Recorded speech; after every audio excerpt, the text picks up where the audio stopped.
The death of Oscar J. Dunn, Negro Lieutenant Governor of Louisiana, on November the 22nd, 1871, produced some of the most sensational charges contained in the history of a state long famous for its political melodrama. Many contemporaries seem firmly convinced that he was poisoned. A few aging witnesses still voice similar convictions today. Boy, I tell you, them politics seem to be a shady business. I'll be back.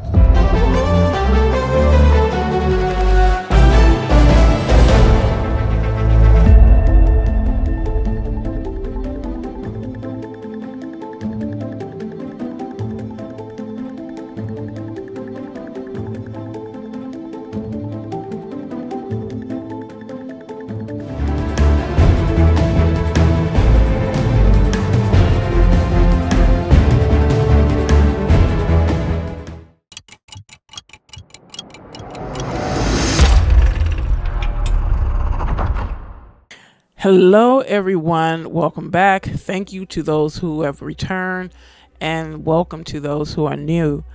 This is my first time hearing about this story about Oscar Dunn, who was the first black lieutenant governor of Louisiana. But his position was short-lived because there was some shadiness going on. So let's get going. Let's get into this. There was and still is no absolute proof that such accusations are true, that he was poisoned or he was unalive. Well, his death was natural.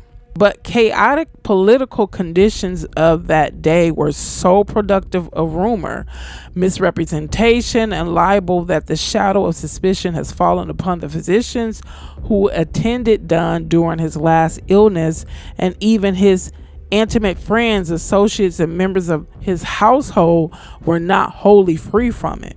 His death could have been perfectly natural one.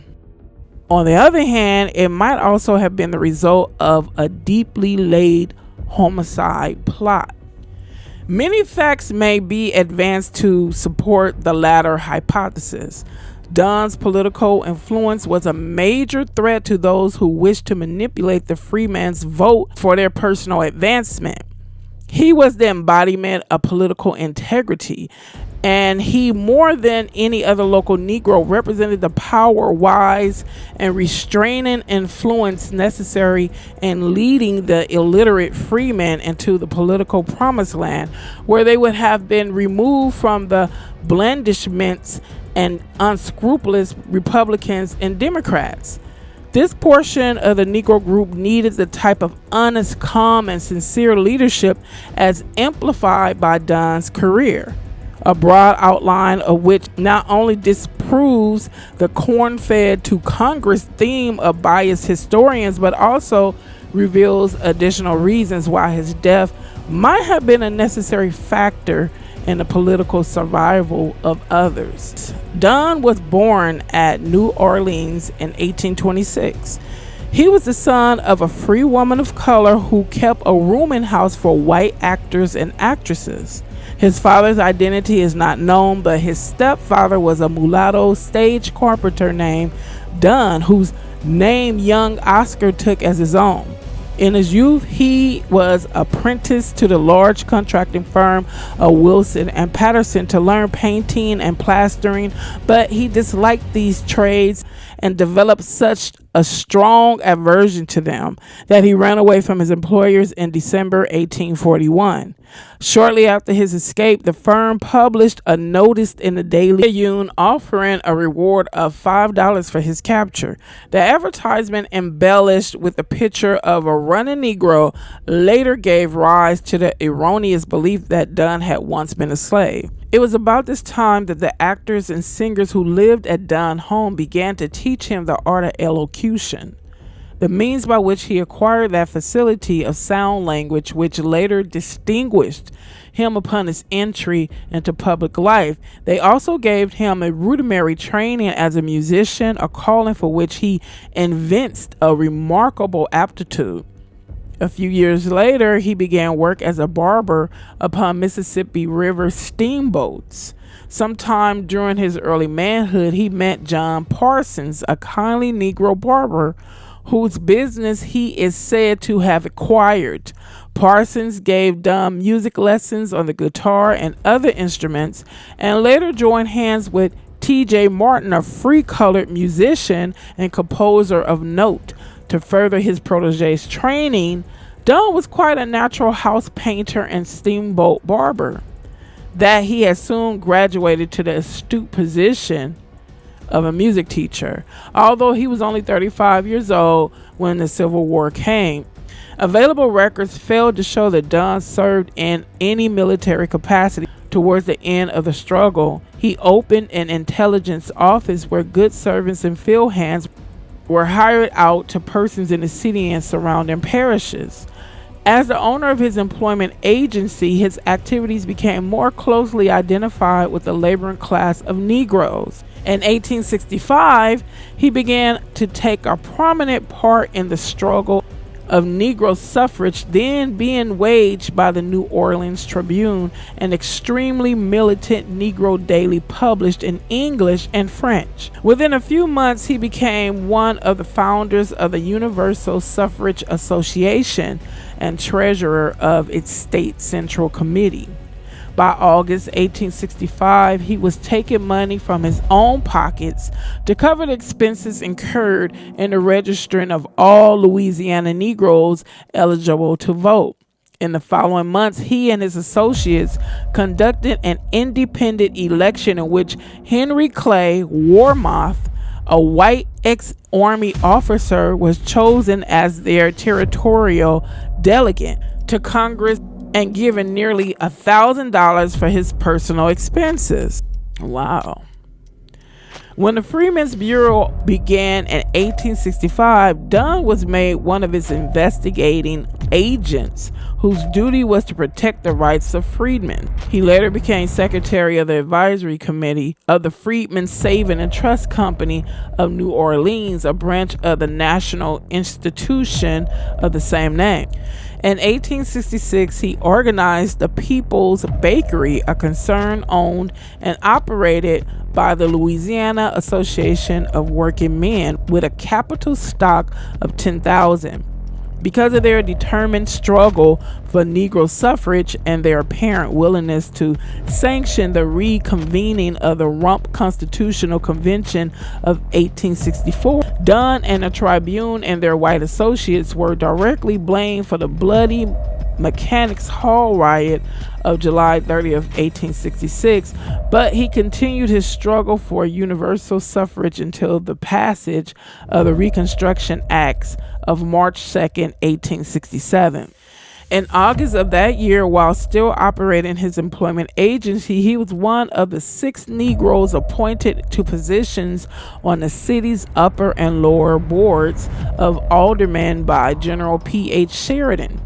With the drawing up of the new state constitution and the approach of the first state election to be conducted under manhood suffrage, he was nominated lieutenant governor in the Radical Republican Convention of February 1868 after Francis E. Damas, a highly educated and wealthy octoroon, following the dictates of the Tribune, had refused the body's nomination to the same post. Firmly confident of his hold upon the Negro masses, Dunn turned from the wealthy, educated, and influential men of the former free-colored class and cast his lot with the white carpetbagger, Warmoth, who had already been befriended and disavowed by the Tribune because of his political treachery. This was a wise decision in one respect.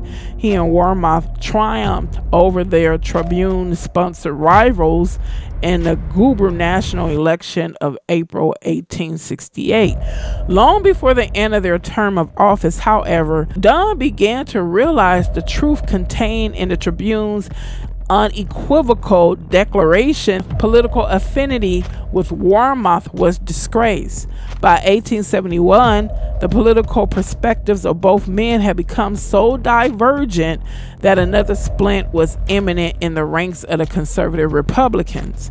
The star of Warmoth's destiny had always set a middle course in nearly everything, but his middle course was that of an opportunist who was ready to turn at a moment's notice to the positive right or left when the actions were sure to serve his purpose and advance him politically, socially, or financially. His sudden moves to the right and left soon alienated many of his best friends and associates and changed them into bitter, unpacifiable enemies. So he just didn't give a rat's care about anybody but himself.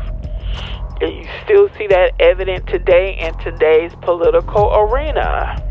They was doing it back in 1800s, 1700s. Come on now. Let's continue. As the acknowledged head of the powerful Custom House group, Dunn essayed the difficult task of exterminating Warmoth. Circumstances greatly favored him at the outset of the struggle, despite the fact that he was a Negro. His greatest asset was his proverbial honesty. The first opportunity came when a severe food accident incapacitated Warmoth for several months, and Dunn was called upon to serve as acting governor. While steadily assuming the offensive in his new position, he also executed his gubernatorial duties so well that a portion of the Democratic press frankly declared that it preferred a negress governor to a white carpetbagger. Seeing that the party that had helped to create rent by internecine strife, the Negro lieutenant governor began to assemble his forces. In July 1871, he wrote to John Simmons, Negro member of the Louisiana House of Representatives, declaring that an effort is being made to sell us out to the Democrats by the governor, and we must nip it in the bud.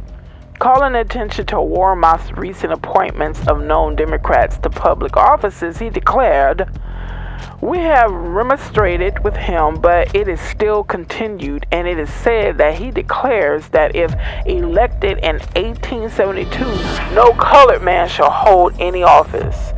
So, again, Warmoth, the white guy that Oscar Dunn was supporting, turned out to be a demagogue. He basically was just using them like they do to get where he needed to be, and then he was telling other white political people that affiliates or whoever, that once he got elected or re-elected, he would not have black men hold any office. So you guys don't see you don't see them still doing the same thing today, using you black folks to get what Let's continue.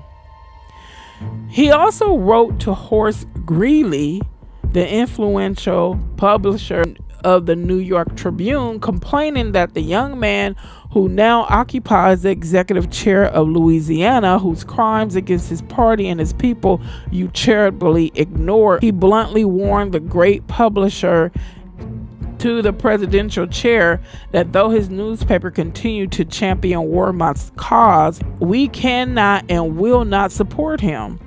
This threat was soon carried out in August 1871, when the Republican State Convention was called and Dunn was elected president of the body. Warmoth suddenly appearing on crutches before the assembly was unsuccessful in his attempt to bolt it and later set up a rival one in another building. During the period of the embittered, shameful fight between Dunn and Warmoth, the political morale was at a low. Dishonesty and the desire for sudden wealth slashed across race and party lines, leaving but a precious few with untainted names and clean hands. Upon notable occasions, white Democrats in the state legislature overcame their scruples against an odious measure and voted for its enactment along with white and Negro Republicans. Despite similar instances of white Democratic shortcomings, there was a distinct racial bias in most of the graver political charges manufactured for white popular consumption. This stereotype pro-Southern view was beautifully expressed by a New Orleans correspondent who wrote to the New York World at this time declaring, "Negro barbers and bootblacks turned lawmakers, even though they cannot read or write their names, lord it over the intelligent and refined planters and merchants who were lately their masters, taxing them down to poverty, and aided by thieving carpetbaggers and soulless scallywags who have no thought that is not mercenary, and will do not act that does not promise to bring the money of other people into their own plundered, stuffed pockets." As president of the Louisiana Senate, Dunn was probably one of the ex-barbers referred to, but the fact was wholly ignored that he was the acknowledged leader of the growing reform movement, and that the general demand for reform had been voiced by constituents in all walks of life, white, black alike. In the autumn of 1871, while the New Orleans Citizens Association was planning an inspection and auditing of the city's records, Dunn and his white carpetbag superior began to gird themselves for the final contest, which would decide into whose hands would rest the supreme power of the major political party of the state. Supported by influential white and Negro leaders, Dunn raised the cry of reform. This cry, likewise raised by Warmoth and his associates, who, eschewing the policies of the so-called Grant Republicans, gravitated more and more towards the liberal Republican movement. Both factions began to court in favor of and appeal to the disgruntled Democratic minority as the probable balance of power between them. Warmoth seems to have had some slight success in his direction, for when Dunn and Packard offered to abandon equal rights and mixed school legislation in return for Democratic assistance in the defeat of Warmoth, their offer was rejected. Wow, they do the same thing, huh? You see how these people are campaigning? They do the same strategy. They haven't changed the strategy at all, huh? Same thing. Let's go on. In the latter part of November, when recriminations had become the order of the day between the leaders in their respective factions, and the reform controversy was being discussed in the columns of the daily press, Dunn began to complain of slight illness. His alignment appeared to be only a slight cold at first, and like most men of a robust constitution, he ignored it to some extent, believing that it would eventually disappear. When he became convinced that the cold was not wearing off, he began to take cherry pectoral, a patent medicine commonly employed in cases of pulmonary complaints, continued to harass him for a few weeks. Although he experienced some difficulty in breathing and became affected with a slight hoarseness, he kept at work until a few days prior to his death. During this period, his mental condition alternated between marked depression and high spirits. Speaking before a church audience upon one occasion, he declared that he had not been feeling well for some time and that this might be his last appearance before them. That Saturday evening prior to his death, however, he appeared to be in excellent spirits when he attended a meeting of the Third Ward Radical Club and delivered an unusually humorous speech. Sunday morning, he ate hearty breakfast. That afternoon, he was in the company of Marshall Packard. He was still in high spirits when they parted at about 3:30, and he went home to dinner. A few hours after dinner, between 5 and 6, he was attacked with a violent vomiting and purging, which continued into the afternoon of the following day. On that evening, Dr. E.D. Beach, the family physician, was called upon, but this skill could not relieve the ailing man.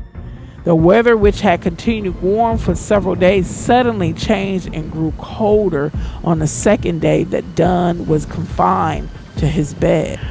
The way they describe the weather, how it drastically changed, that brings to mind something. I know some of you guys, you educated, astute people don't believe in witchcraft, but it's very real. That sounds like witchcraft to me. The way the weather changed and, witchcraft and poisoning.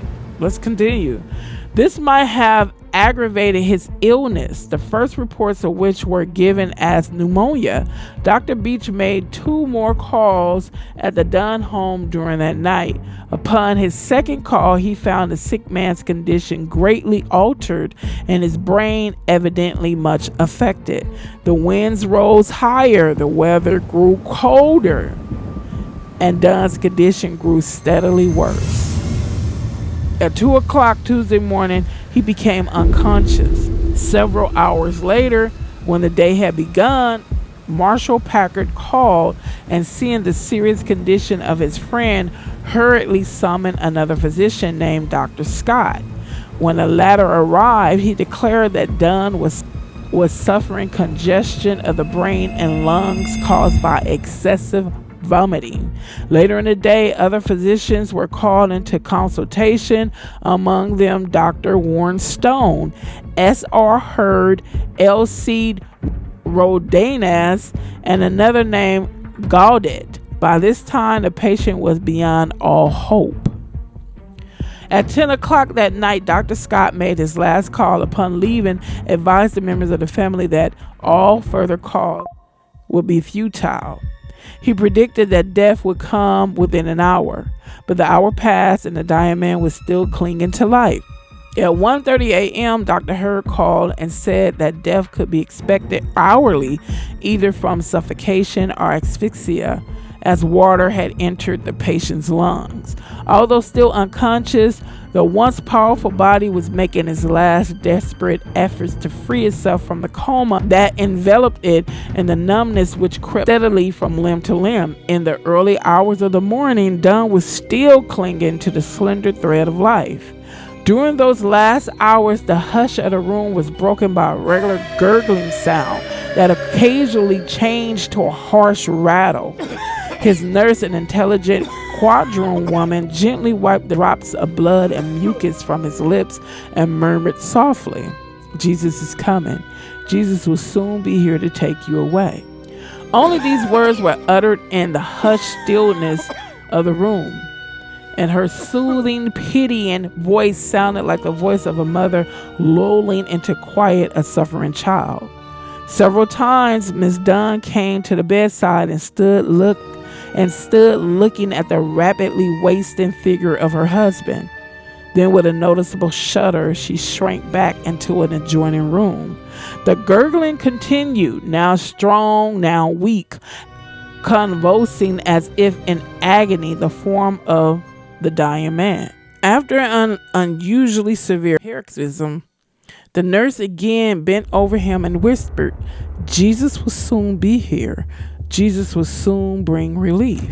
The dying man opened his eyes and gazed up the woman's face as she bent over him, and his blank stare mirrored the baffled, confused.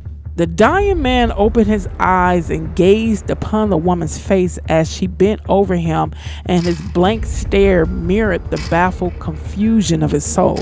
His eyes were filled almost with a wonder. But beyond this, they gave no other sign of recognition. Short as was his illness, wrote the reporter of the Times, disease has shrunken his features, and the great cavities of his eyes give a weird expression most unnatural. At 3 o'clock, when the watchers imagined that they perceived favorable signs of recovery, Dr. Hurd was sent for, but when he arrived, he pronounced Dunn's condition as being much worse. When 5 o'clock came, and with it the rattle of the market carts over the stony cobbles of the street, a friend placed his fingers to the dying man's pulse and found it quite gone, although he still breathed. The women watchers, exhausted from their vigil at the bedside, had thrown their shawls over their heads and lain down to await the end. The men, similarly spent, sat nodding before the large fire still burned in the grate.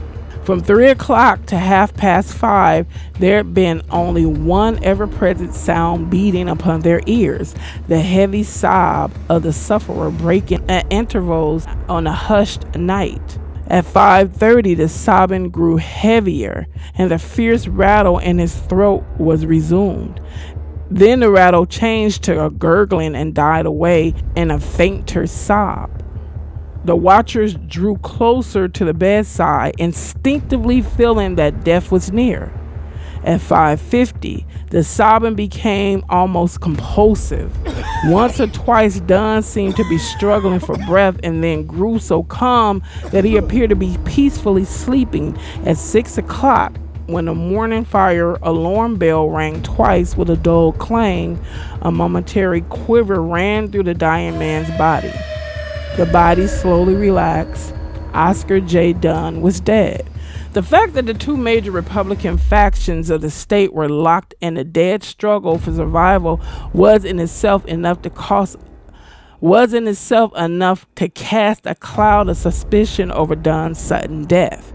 The questionable character of many who opposed him and the high stakes of the party leadership naturally heightened this suspicion and set tongues upon swivels even before it seemed certain that his death was imminent. Many members of the Custom House faction, attempting to snatch victory from what was to them certain defeat, seemed eager to encourage the rumor that their leader had been poisoned, and thus weaken the prestige of the opposing group. In this, they were unwittingly aided by the poor and more ignorant classes of Negroes who looked upon Dunn as their leader and could think only in terms of partisan politics, motives of revenge, and the most inconspicuous and effective means by which undesirable rival could be eliminated. The poisoning rumor was strong even in the Dunn household. While the lieutenant governor lay dying in front of the house, accusations of guilt were being whispered in the rear. An old Negro nurse boldly declared that she had been nursing for 30 years, but had never seen pneumonia like that. Another, coming down the stairs, selected this vantage point to say to all within hearing, "They've give poison to the governor. They poisoned the governor." This rumor spread from the house to the knots of people waiting about on the front porch and at the front gate. The newspapers, apparently half believing these whispers, gave them wider publicity by repeating them. The charge of poison gained such a wide circulation and such credence that Coroner Crea of New Orleans, either at the instigation of others or acting upon his own volition, visited the Dunn home on the evening of November 22nd for the purpose of performing an autopsy upon the body. He had been preceded by Dr. Avila, police physician, who apparently had been refused the privilege of examining the body and was returned when Crea came in. Avila, armed with his surgical tools and accompanied by Dr. Castellanos, was persuaded to return and make preparations for an autopsy. The coroner entered the house and explained to the friends and members of the household that there was a belief that Dunn had been poisoned. Under such circumstances, he said, the law made it his duty to hold a post-mortem examination and inquest over the body. With James Lewis, an extremely conservative Negro city official, acting as spokesman, the family and friends of the deceased declared that they were quite satisfied that he had died a natural death, and voiced the belief that the autopsy was unnecessary. Only about a week passed, a Negro woman living in one of the many houses of ill repute then operating in the city, had been taken to the charity hospital suffering from what was described as a break bone fever. Still complaining of pains in her head, back, and side, the woman had died within a few days, suspecting poison as the cause of her death. Crea instituted a fruitless search of medicines taken during her illness. His next step, the performance of the autopsy, revealed large amounts of arsenic in her stomach and intestinal tract. Coroner Crea was ready to proceed with the autopsy. The family and friends protested against this as an unnecessary imposition upon them in their hour of grief.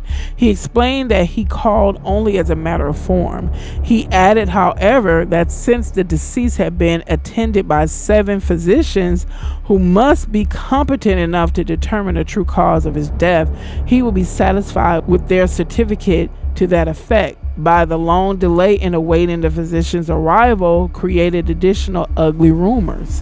It was whispered that Dr. Warren Stone, one of the leading white physicians of the state, was unwilling to certify to the accuracy of the diagnosis in the certificate as reported by Dr. Beach. This was misconstrued into meaning that Dr. Stone was unwilling to make any statement declaring that Dunn's death had been caused by congestion of the brain. Whether or not this was true, his signature and those of 3 other attending physicians, presumably white, appeared on a signed statement to that effect as published in various newspapers.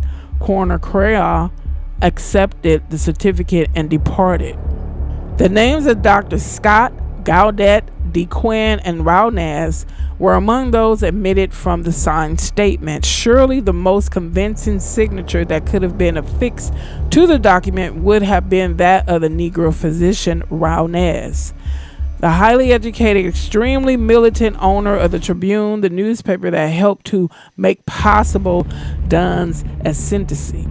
For many years, this organ had outlined and endorsed programs in which Dunn had taken a leading part. Even when he turned towards Warmoth, who the Tribune had rejected as a leader, the newspaper still spoke kindly of him, although indirectly his actions meant the failure of the Tribune at a cost of $35,000. Raunaz, an undergraduate of Paris Faculty of Medicine, was certainly competent enough to make a proper diagnosis. Why were his name and that of Dr. Scott omitted? On the day of Dunn's death, added impetus was given to the poison rumor by Speaker Carter, who declared shortly after midday that he was feeling frightfully unwell in a way that he had never before experienced. He complained of prolonged cramps in his stomach accompanied by a feeling of nausea, and freely expressed the fear that he had been dosed. He finally decided to go and lie down on a sofa in the office of the National Republican, a newspaper which had been founded by him, Dunn, and others of the Custom House group. An hour later, he made his way to his house in downtown New Orleans and went to bed.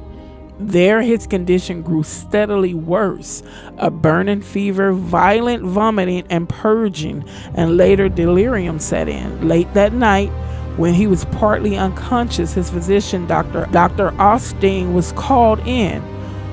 One newspaper, learning of the colonel's illness, published a statement that he was dying at midnight, but the stricken man, piled with hot drinks and steaming poultices to his abdomen, failed to die. Upon his recovery, he maintained so strongly that he had been foully dealt with, that his physician published a signed statement declaring that while his patient had been a very sick man, he had been at some pains to combat his belief that he had been poisoned, believing it not to be so. With Carter seriously ill on the day of Dunn's funeral, poison rumors multiplied enormously. One statement declared that Governor Warmoth and Senator Harris, a prominent Republican, were both seriously ill, although the former had called at the Dunn home 3 times in succession on the night of the 21st and later attended the funeral, where he served as a pallbearer. Two other prominent white men, J.G.R. Brough, were said to have been attacked by a disease that symptoms of which were similar to those in cases of poisoning. These rumors were not immediately denied or verified. By this time, the Dunn poisoning story has spread to the adjoining parishes. It is extremely difficult to make a judicious appraisal of the poisoning theory, which grew out of an atmosphere filled with political rivalry and animosity, clouded with suspicion and teeming with bald, unsubstantiated rumors. Still, even though each clue must be examined with a great degree of caution, a careful weighing of evidence does not negate the Dunn poisoning theory.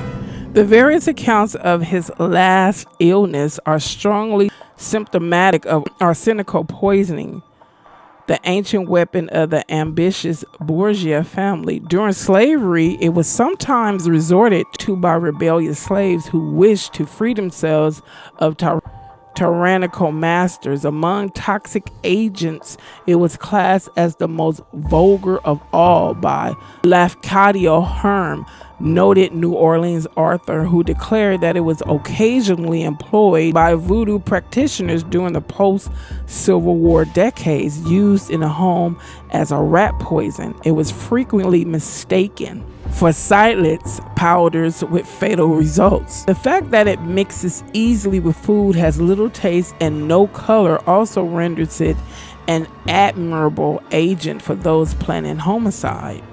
While it is true that there are no absolute proof that Dunn died of arsenic poisoning, his continual sighing, hoarsenesses, vomiting, muscular spasms, shrunken and pallid face, small, feeble, frequent pulse, stupor, collapse, and coma point strongly in that direction. This suspicion is heightened by the fact that evidence adduced from newspaper accounts shown conclusively that there was a considerable lack of agreement among attending physicians as to the cause of death. There were, of course, other ways in which Dunn might have received the fatal dosage, which his chief biographer, Archie E. Perkins, firmly believed was administered to him. It could have been taken in his own home by mistake, or else, having been a painter in his early manhood, it was possible that he suffered from chronic arsenic poisoning, a common complaint caused by the use of that chemical in the manufacture of paint pigment. Assuming this to be true, his system could have been already weakened to the point where it would react unfavorably to any amount of arsenic introduced into it. Oddly enough, as far back as 1866, he had found it difficult to breathe freely under certain conditions, although he was a man of hardy physique. Was this the insidious manner in which arsenic is known to react in cases of chronic poisoning? Viewed in this light, even the cherry pectoria, which he took in the first stages of his illness, might have contained considerable amount of this drug, which was made used in certain medicines for its tonic effect upon the nervous system. To forego conjectures of accidental or chronic poisoning and assume that Dunn was secretly poisoned is to imply that there was a motive for the death. The next step is to search carefully for those who will profit most by it.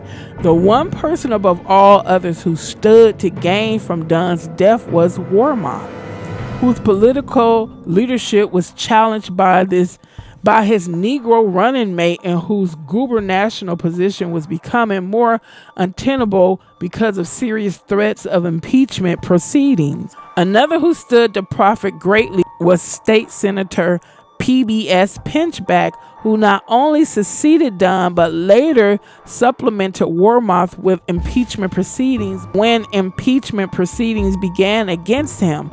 Speaker Carter, next to the lieutenant governor in line of descent to the gubernatorial chair, was also a prospective gainer for Dunn's death. Collectively speaking, both political parties were also in a position to reap rich rewards if charges could be manipulated to the advantage of each.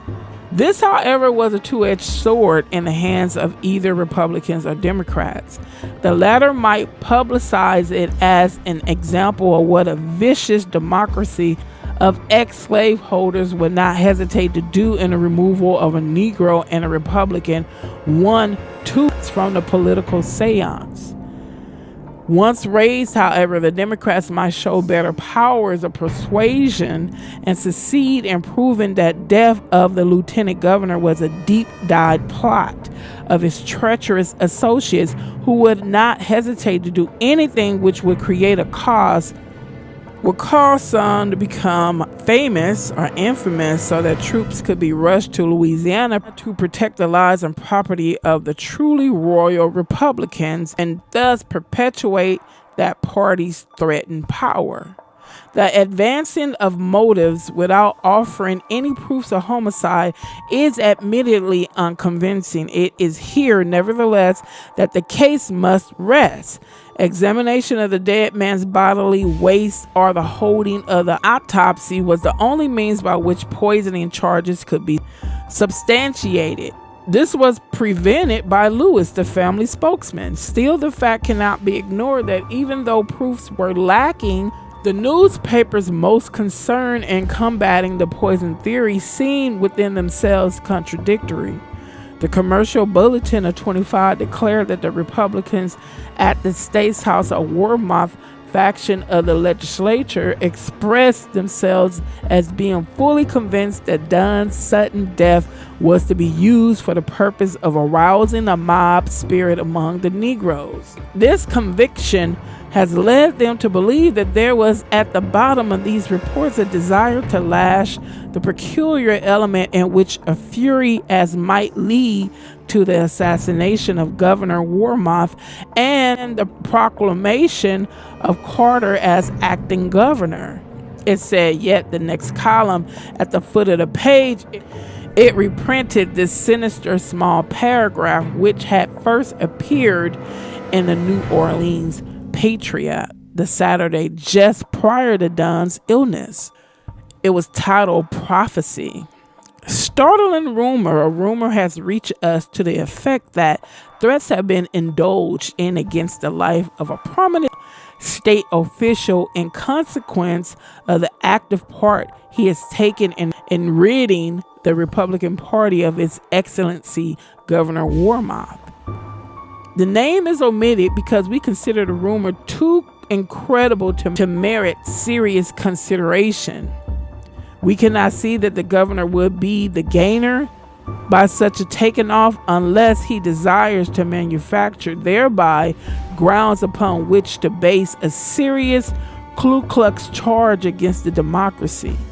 We know, however, that there is a secret organization of notorious thugs and that they are in the interest of His Excellency. A similar example of inconsistencies was exhibited by the Daily Picayune. This newspaper declared that the governor and his friends at the State House were no means loath to express the belief that Dunn's sudden and unexpected death was used to manufacture political effect. The colored people were to be frenzied with the idea of poison, and explained. A mob was to be raised, the governor killed, and Speaker Carter was to be made governor. Certainly a very interesting program, and one which, if had been carried into effect, would have afforded the lovers of the marvelous with plenty of sensation. Yet on the day following Dunn's death, the Picayune had published an unsigned poem entitled The Death Struggle. The third and last stanza of which might serve as an epitome of Dunn's life and enigmatic death. My back is to the wall. My face is to my foes. I've lived a life of combat and borne what no one knows. But in this mortal struggle, I stand poor speck of dust. Wow. My conclusion would be the obvious, I believe. Well, I don't know if it's obvious to some, but the last few hours or day of his life, the things, the way he was struggling to breathe and things of that nature, and then prior to that, violent vomiting and they said purging, so I'm believing that he had diarrhea. It sounded like poisoning to me. Because I could see prior to that if they were saying that, he was sick, he was a sickly man, but nowhere that I see that he was a sickly man. It was like, the days prior to him, becoming deathly sick, they said he was in high spirits, still, going around talking, having conferences and things of that nature. And then boom, it just suddenly happened. And that's what arsenic poison does, that it leads up. Well, it depends on how much you give them. If you're like giving them, small doses, it, it's a gradual thing. It leads to breaking you down. But it sounded like he was poisoned to me. It was weird the way they said people. I guess that's what they did back in the day. If somebody was deathly sick, they sat around. It seemed like they were sitting around like, oh my God, he's sick, and like it just seemed like they were sitting and waiting, for the report, because it was planned. That's what I think. Yeah, back in that day, he was the first black governor, and we already know what was, what people fail to realize is that when it comes to a person getting what they want or they feel that they're entitled to, they're liable to do anything. If you have people who will take out their whole family, including babies, toddlers, kittens, and puppies.